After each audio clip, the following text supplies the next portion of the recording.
Conocer la microbiología y sus contribuciones en la agricultura sostenible. Establecer la diferencia estructural y fisiológica entre bacterias, arqueas y hongos. Diferencia estructural. Cuando se hace un análisis detallado de las bacterias, arqueas y hongos, se diferencian dos grupos de microorganismos. Unos son los procariotas y otros son los eucariotas. Los procariotas son un grupo de microorganismos mucho más pequeños y de estructura más simple.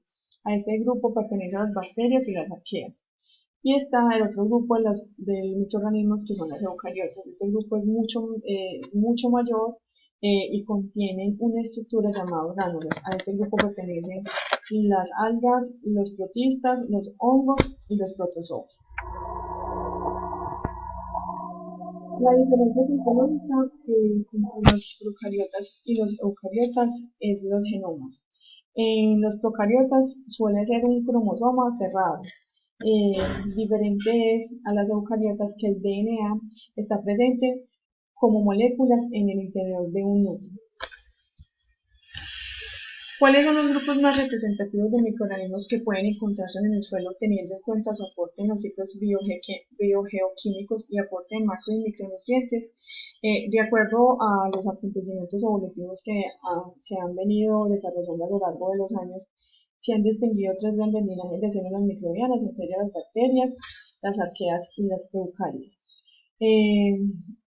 Estos existen antes que las mismas animales y la especie humana y se han ido evolucionando. Hoy en día podemos ver que hay bacterias que hacen un aporte gigante como macro y micronutrientes y es el caso o el ejemplo de las leguminosas, que hay bacterias que se fijan en el suelo y hacen que que las raíces de las plantas absorban mucho más nutrientes o vayan a algunos otros lugares donde no están disponibles los mismos nutrientes. Otro es el caso, pues ahí por ejemplo existen las bacterias fijadoras de nitrógeno, entonces estas bacterias son las que absorben el nitrógeno atmosférico y lo llevan a las raíces de las plantas y hacen que se haga más disponible pues en el suelo. Otro ejemplo también es como las que son fijadoras de fósforo, de azufre, que se encuentran en el suelo y hacen que los suelos o estos elementos sean mucho más disponibles para que las plantas los puedan hacer a través de la raíz. Mi mayor especies de microorganismos importantes es que un sistema de interés trabajo con café, entonces los ejemplos que he tomado son los que suceden en el proceso de beneficio del café, ya que allí hay que realizar varios procesos de fermentación. Uno es con el mucílago del café, otros con la pulpa, entonces y otros con las aguas mieles, entonces que lo que viene del mucílago. Entonces yo tomé como ejemplo estos tres procesos.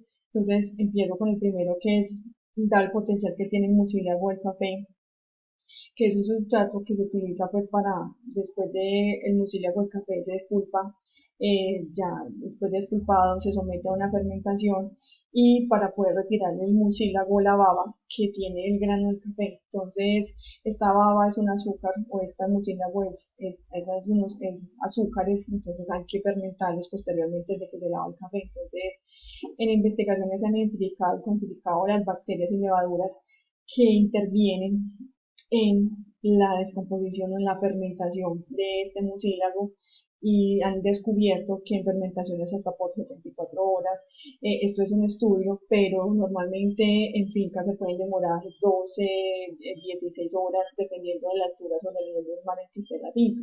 Entonces acá lo importante es resaltar las bacterias que intervienen para la descomposición de este mucílago antes del lavado del café para que se pueda desprender. Entonces tiene que haber una actividad microbiana para que el mucílago se pueda desprender del grano y pueda así salir el grano o pueda salir el grano limpio sin este tipo de material.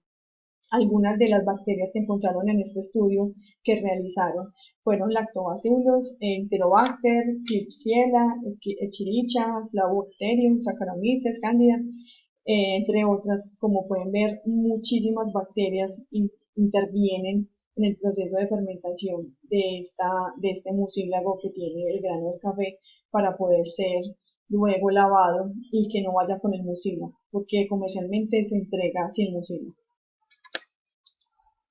El otro ejemplo es el compostaje de la pulpa del café.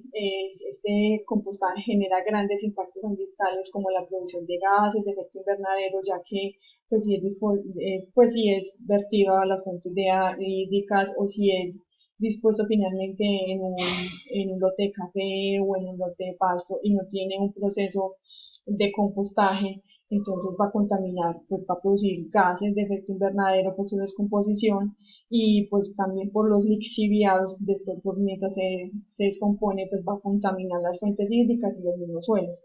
Entonces, el compostaje es lo que resulta el compostaje, o sea, la pulpa de café, lo que resulta después de despulpar el café, es remover la pulpa. Entonces lo que se hace es, esta pulpa, pues el despulpado debe ser en seco para no contaminar tanto, entonces se recomienda siempre que sea en seco y llevar esta pulpa a un lugar que sea tapado, techado, para evitar pues que contamine. Para para poder compostar esta pulpa, entonces debe estar primero techada y segundo es que en este compostaje intervienen diferentes microorganismos para su composición. Esta pulpa se deja más o menos ahí entre 90 días aproximadamente para que se use un proceso de compostaje y ya luego pueda ser llevada a campo para devolverla al suelo y mejorar las condiciones físico-químicas del suelo porque además aporta carbono y nitrógeno. En algunos estudios, por ejemplo López y Fuentes, han hecho estudios y ellos han descubierto que los microorganismos involucrados en el proceso de compostaje son pseudomonas, eh, Citrobacter, Bacillus, Escherichia, Stenotrophomonas, Maltophilia, Chromobacterium y Pseudomonas. Estas son las bacterias involucradas en el proceso de compostaje, los microorganismos involucrados dentro del proceso de compostaje de la pulpa del café. Otro grupo de microorganismos que yo escogí fue que durante el lavado del café, pues resulta el mucílago que lo había mencionado anteriormente. Este mucílago pues se descompone, pero entonces como se mezcla con el agua porque se lava el café y entonces este mucílago va mezclado con el agua después de su descomposición, entonces debe llevarse a una planta.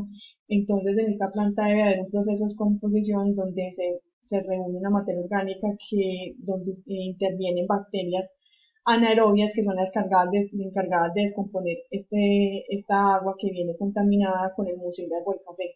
Este tipo de bacterias pues no las tengo identificadas, pero son un grupo de bacterias anaerobias que son las que intervienen en la descomposición del agua miel contaminada después del proceso de lavado del café y posterior a su fermentación. Propongo una breve metodología para recuperar o aislar el microorganismo a partir de una muestra de suelo. Pues yo, como por conocimiento propio, describí algo pequeño y es metodología para aislar micorrizas.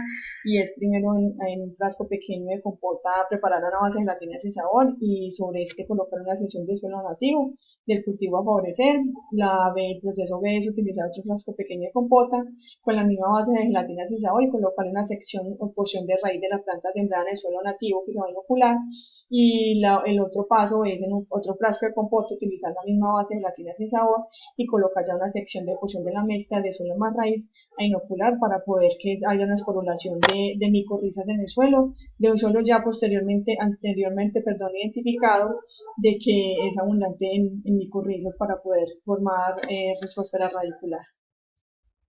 Menciona elementos xenobiotéticos o contaminantes que pueden ser removidos del suelo utilizando bioremediación. Bueno, durante el proceso de lavado de café se desprende el mucílago babo que ya lo mencionó anteriormente. Como este mucílago va a una planta de tratamiento con el agua contaminada después del lavado, la idea es llevar esto a un posttratamiento. En este posttratamiento pues es un hueco que se hace unos por 2 con 60 centímetros de profundidad, va recubierto un plástico y va con piedra, recubierto de piedra que sirve como filtro y se siembran en la parte de arriba plantas. Estas plantas lo que hacen es reducir o degradar los contaminantes a través de microorganismos nativos de los ecosistemas del suelo y ayudar a filtrar estas aguas contaminadas que caen, pues que son las que vienen contaminadas con el mucílago para evitar que haya para que pueda haber una descomposición de esta misma agua.